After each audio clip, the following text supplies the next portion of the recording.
Hello traders, welcome to your economic calendar update for Thursday the 26th of February 2015. Well, overnight we had a little bit of data, but overall the markets were quiet. We had new home sales improve slightly out of the US, and it did have a little bit of an impact on the market, but not a great deal. We had nothing new from Janet Yellen in terms of her testimony. It was more questions and answers in terms of the structure.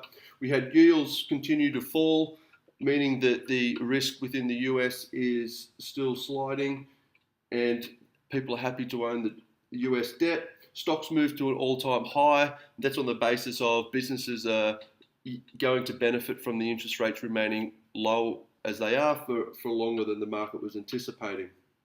We had a little bit of movement in the euro, but nothing great deal. We haven't seen a breakout yet, but I'll talk about how I think the euro could actually rally.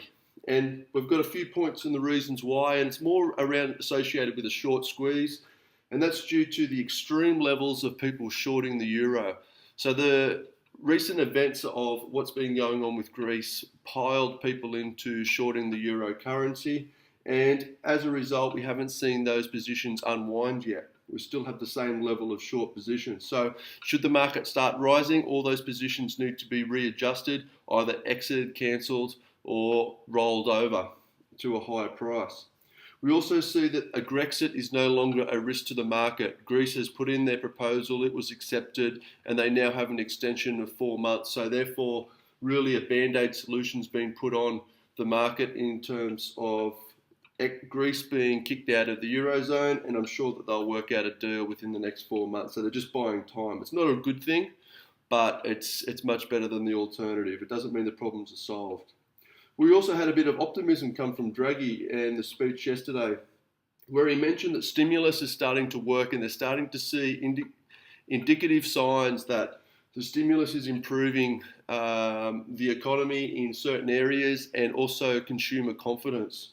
So the market will definitely bite onto that cherry and start to see the euro with a different light than it has been recently, with it's all been doom and gloom. We also, considering that Yellen is no rush to raise rates, the US dollar isn't going to be as strong as what it would have been and what the market was anticipating if they were to mention that they were going to raise rates within the next month or two.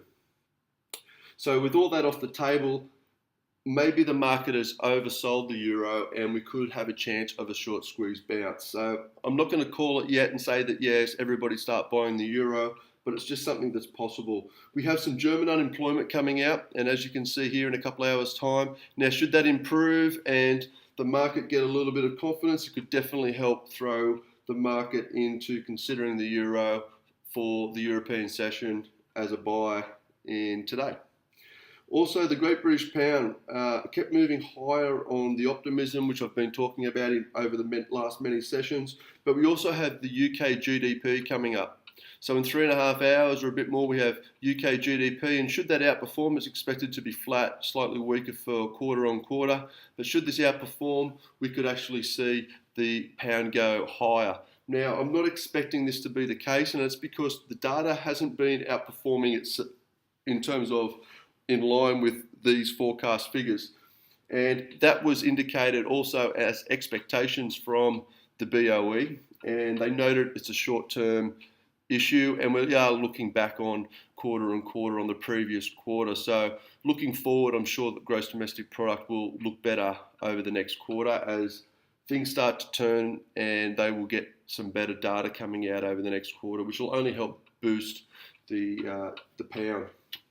We also had, if we have a look here in the Asian session, we had trade balance come out of the New Zealand. Now, it was improved, but as you can see here, imports and exports was flat to a little bit lower, and imports as well. So even though the trade balance improved, these figures here, mainly exports, because it's an export economy, wasn't better. So therefore, the rally didn't actually kick into gear, and we've seen the New Zealand a little bit underwhelmed by the results. Fonterra also come out to say that they will maintain their payout to the dairy farmers, and that's a good thing. However, it's not something that's going to throw the market in a spin and start buying the New Zealand dollar. And all commodities were basically supported, all commodity currencies were basically supported overnight due to the improved Chinese data that came out yesterday. I haven't got it up here, but it came out and it was slightly more improved. People are worried about the Chinese economy and whether it's going to start slipping, so any reasonable indication that their economy is somewhat stable is regarded as good at this point. Oil also jumped 3% off support, and I'll be talking about that in the technical video. So all the commodity currencies were helped by this. So coming up in today's session, as I've mentioned, the German unemployment figures will come out. The market will be focused on that. Of course, the GDP figures coming out for the UK economy is going to be heavily in focus. Now, if it doesn't meet expectations, we could see some profit taking. It's going to need to really outperform for that rally to continue. The targeted LTRO is going to be watched by the market, but I don't expect anything major there. And then, of course, we have some consumer price index coming out of the Canadian now. It's all expected to be flat. We'll have to see what comes out, but this could definitely move the US CAD. Likewise, in the US, we have the consumer price coming out in durable goods. Now, it's all expected to improve, and this could definitely, if it comes in as expected, 1.9 over the previous, which is minus 3.4, we could definitely see some improved US dollar strength again. That's about it, what we've got coming up for today's session. Go to the technical video, I'll be putting it out, and we'll see if we can make some pips. Tonight we do have a fair bit of data. We're starting to get over the whole Brexit thing, but it paralysed the markets recently, and it hasn't been an ideal situation to make money. However, we took some profit on our Great British Pound trade last night, and we banked in 140 pips. We don't have a lot of other trades in the market. We're only long on the US versus the Jap, and that's all we have on the market right now.